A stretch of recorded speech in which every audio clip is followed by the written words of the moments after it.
So in this new cyberspace, there are new opportunities. Angela talked to us about being careful in terms of navigating it, and Leslie's going to come to talk to us now about possible opportunities for exploiting the new cyberspace. So without further ado, please welcome Leslie to the podium.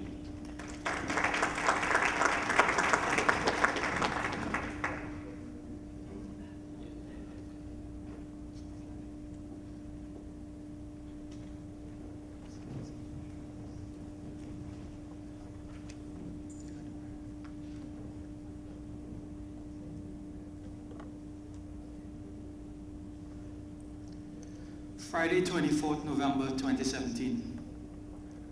This marks an incredible day. A day that will be recorded in the history books. A day that I will always remember. Anyone know why?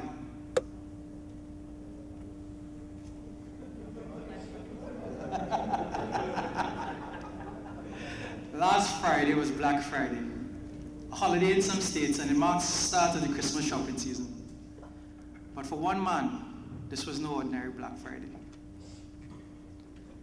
On Black Friday this year, Jeff Bezos, the CEO of Amazon, crossed $100 billion in net worth. He made $2.4 billion on Black Friday. To put that into perspective, he personally made 1/10 the annual GDP of Bahamas in one day.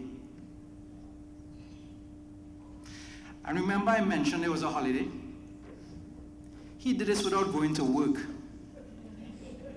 without leaving home, without even getting out his pajamas. Now, if you keep an eye on tech news, there's been more and more articles highlighting Amazon's initiatives like renewable energy, family shelters, gender equality, hurricane relief, and many other charitable activities.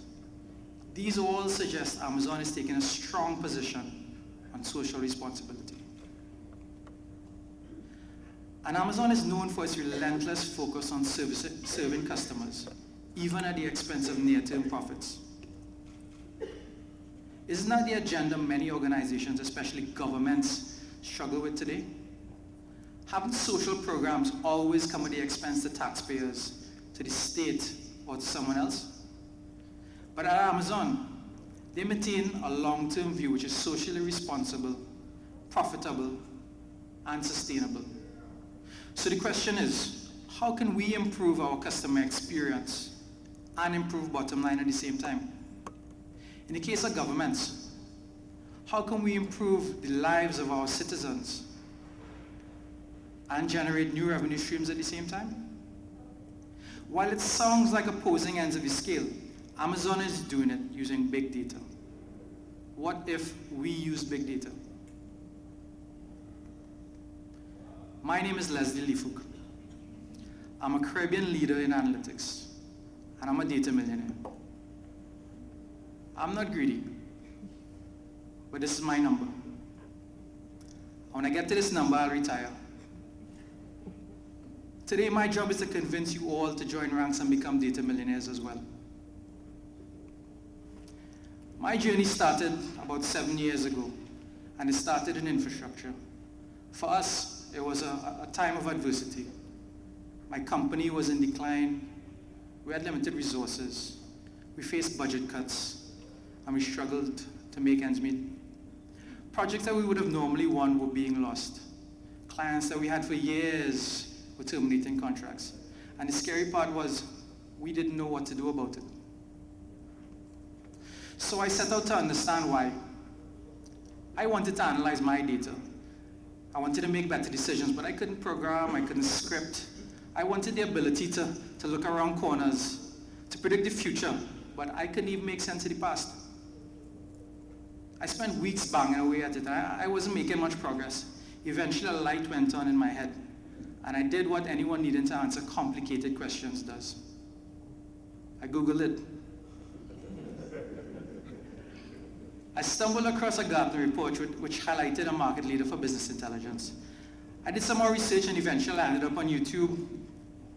That day, I saw a presentation that changed my life. I saw a guy analyzing sales data by double-clicking, by dragging and dropping. He was answering questions that were similar to mine without any code. I downloaded a trial and I threw some of my data at it. At the time, I had a preconception.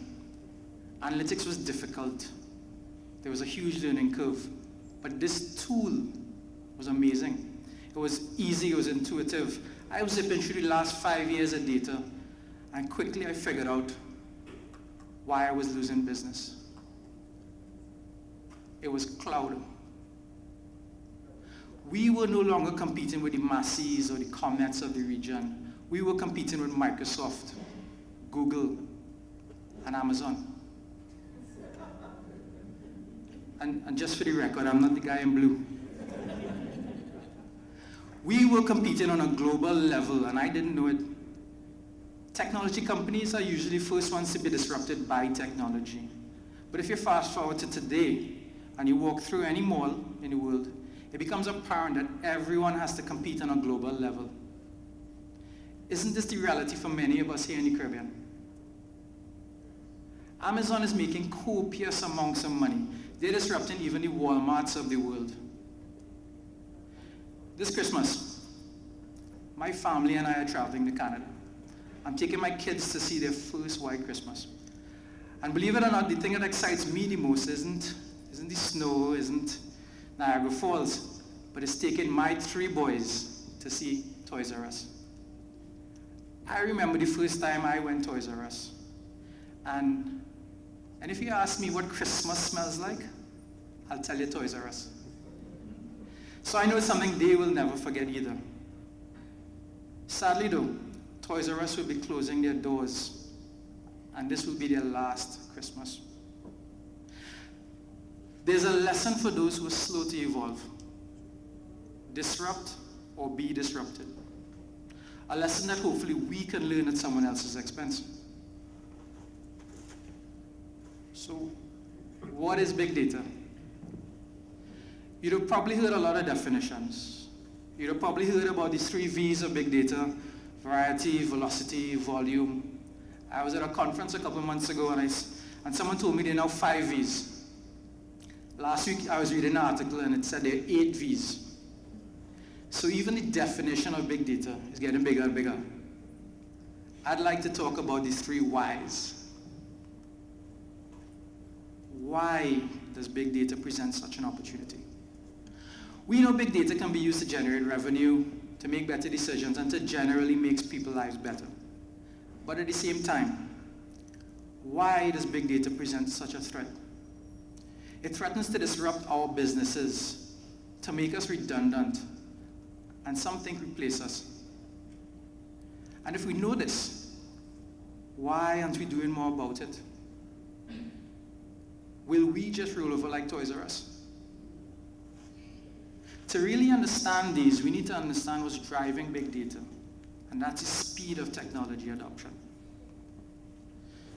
We all know technology is moving fast, but do we truly appreciate how fast? We live in a world of exponential technological advancement.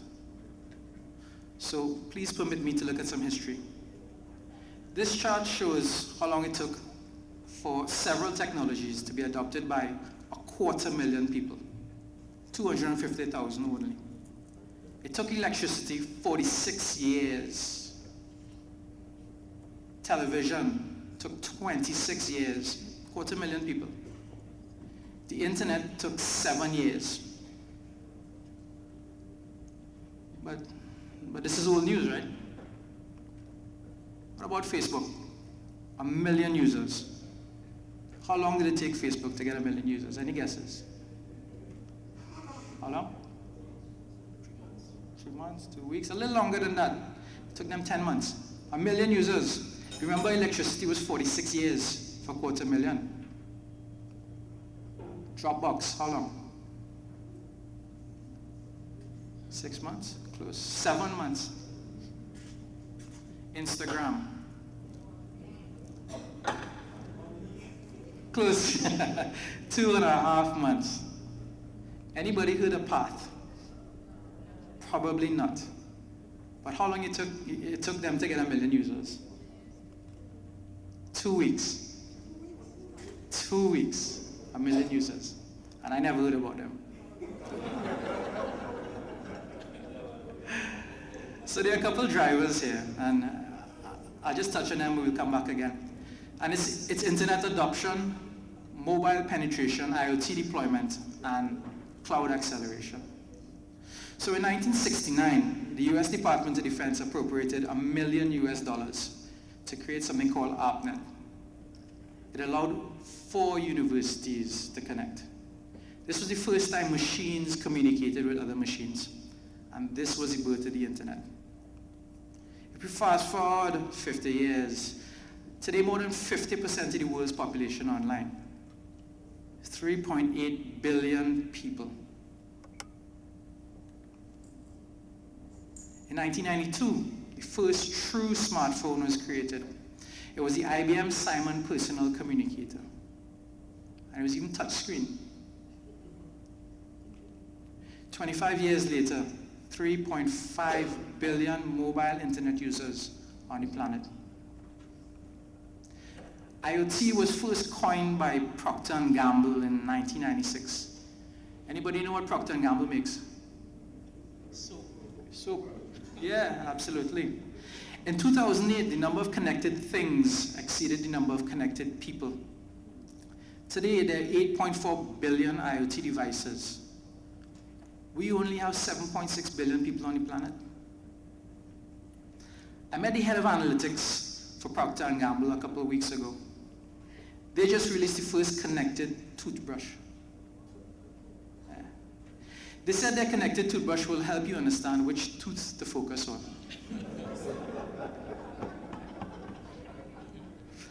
Point is, everything on the planet will generate data someday.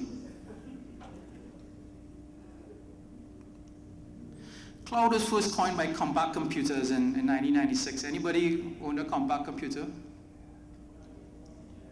Yeah, absolutely. That dates you, right?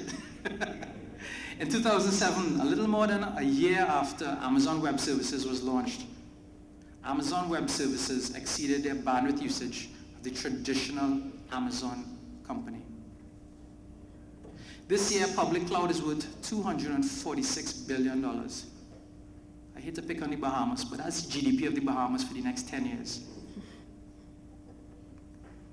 So the next time someone mentions big data, and they tell you 90% of the world's data that exists today was created in the last 2 years, I think you understand why.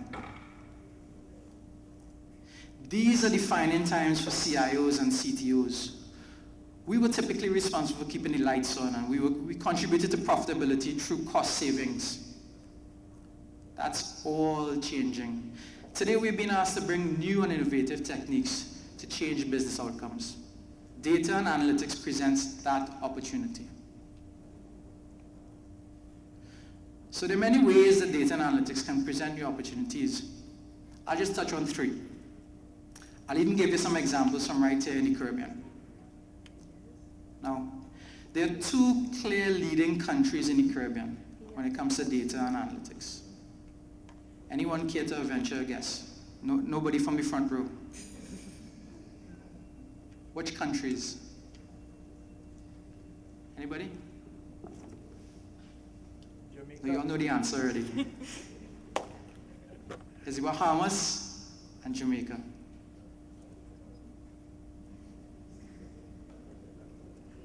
My question is, do you think there's a relationship between their data strategies and the health of their economies? I think there is. My colleagues in Jamaica, they're working on a national identification system, commonly known as NIDS. This system will be a secure national database for all its citizens. It will house their biographic, biometric, and demographic information. It will provide a single unique national identification number for each citizen so that they can access both public and private sector services. This is a multi-agency collaboration.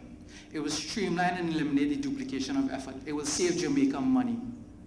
But more than that, it will lay the foundation for a digital ecosystem, not only for operational efficiency and improve service to customers or its citizens. It will also facilitate growth and development of commerce, economic activity, as doing business in Jamaica just gets easier. This project will bring me about 3 million closer to my goal. It should come as no surprise, but the richest data sets are being produced by the telecom sector. This is great news for everyone in this room because it presents the most opportunity for us. I was at a conference a couple of weeks ago and I had the opportunity to meet the team from Saudi Telecom. It's the largest telco in the Middle East with over 20 million customers. They're monetizing data while increasing customer satisfaction. I had a 6-minute video. I don't think it's going to work, so I'll just skip it. But essentially, Saudi Telecom is taking data from their 20 million customers. Right? They're micro-segmenting their customers and marketing and monetizing. They started collaboration with government agencies like the Ministry of Tourism, the Ministry of Transportation, Health and Education to use this data. I mentioned earlier that I met Procter & Gamble. Procter & Gamble is a manufacturer. They're traditionally at the top of the supply chain. They sell goods through several distribution channels, which eventually get to the end customers like us. The retailers previously owned the relationship with customers. Today, through an omni-channel approach, Procter & Gamble is directly engaging customers in a deep and meaningful way. Consider this. In a single marketing campaign, Procter & Gamble are making 1 million customizations to have 1 million unique conversations. Conversations tailored in the most bespoke fashion. They speak to customers on an individual basis with the right message at the right time, in the right place in that customer's journey. Their efforts have been so successful that retailers like Walmart are now coming back to them for information on how to run campaigns.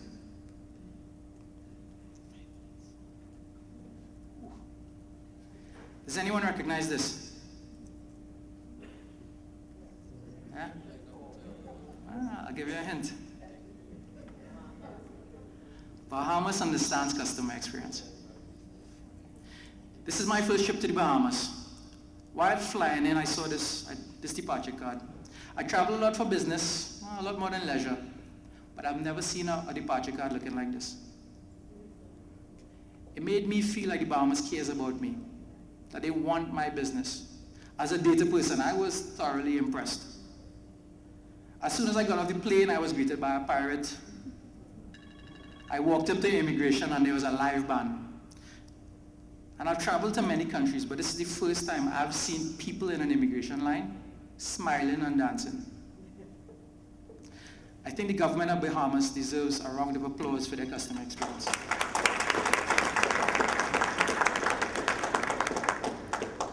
Separately, I'm working on a project with the Ministry of Finance here in Bahamas, a project similar to that to the Ministry of Finance in Jamaica, which started a little before. Both projects were initiated at Customs, but the project in Jamaica is quickly spreading to other ministries, including the Ministry of National Security and Border Control. I suspect the same will happen here. Both projects will reduce fraud, improve compliance, and increase revenue, but will also allow better policy to be drafted in the future. This project in the Bahamas has brought me 400,000 closer to my goal. These projects, however, are the exception and they're not the rule. And this is what today's environment looks like. The most, the many, and the few. Most people don't have business analytics because they think it's too hard or too costly and do absolutely nothing about it. These organizations are the greatest risk. Many people spend more than 80% of their time trying to create Excel reports and less than 20% of their time analyzing the results. They focus on the how-tos, how to do a pivot, how to do a calculation, and not the whys. Why is my business failing? They do this over and over every single month and get trapped in what I call Excel hell. Some companies rely on an army of engineers and programmers who require in-depth knowledge of programming, scripting, and coding. They hire data scientists who work their voodoo just to answer simple questions. But is there another way? How about data literacy? How about giving everyone the ability to see and understand their data? I heard the CEO of Cisco speaking, and he has enabled everyone at Cisco at all levels with a simple tool that anyone can use to analyze their data. They've changed their culture to one that embraces data-driven decision making. He said that if he makes one better decision a day, and the two people below him make a better decision a day, and so on and so forth, by the end of the year, they've made 1 million better decisions than their nearest competitor. Isn't that a big idea for our society? Some quick trivia. Anybody know who said this? This was Thomas Watson, president of IBM. 1943, and Watson just didn't see it. Computing wasn't accessible to everybody. This was way before the age of computer literacy. And with good reason, computing was complicated, as is data today. But something changed. Apple made computing simple. They created GUIs, they created quick drag, drop. Now anyone could use a computer. What if we apply that same thinking to data? Adoption would skyrocket. So what's the solution? I say let's just keep it simple. So simple a 6-year-old could do it. You know why? Because we need to prepare our next generation to be globally competitive. I had the honor of participating in this technology summer camp in Tobago. It was put on by an amazing lady called Dr. Levis Guy, and largely at her personal expense. The camp focused on science, technology, and math. But more than that, Levis wanted to inspire the next generation of leaders, dreamers, and entrepreneurs. She wanted every child to know that even though they were born on these 2 little rocks that we call Trinidad and Tobago, they had the ability to change the world. The Caribbean is blessed with some of the most creative people. I mean, both positive and negative. But creativity is the foundation of great decision making. It's my vision to foster the development of a Caribbean analytics community, a community that's highly sought after. I want us to be the India of analytics. If you keep things simple and we start with our youth, who says we can't be number 1? We've produced some of the greatest leaders, people that have shaped the world, people that have redefined the arts, sport, business, beauty, and someday technology. This is a room of trailblazers, a room of leaders, all with the ability to effect change. We live in an age of artificial intelligence, robotic process automation, machine learning, where we've already built the tools, and the tools are now building us.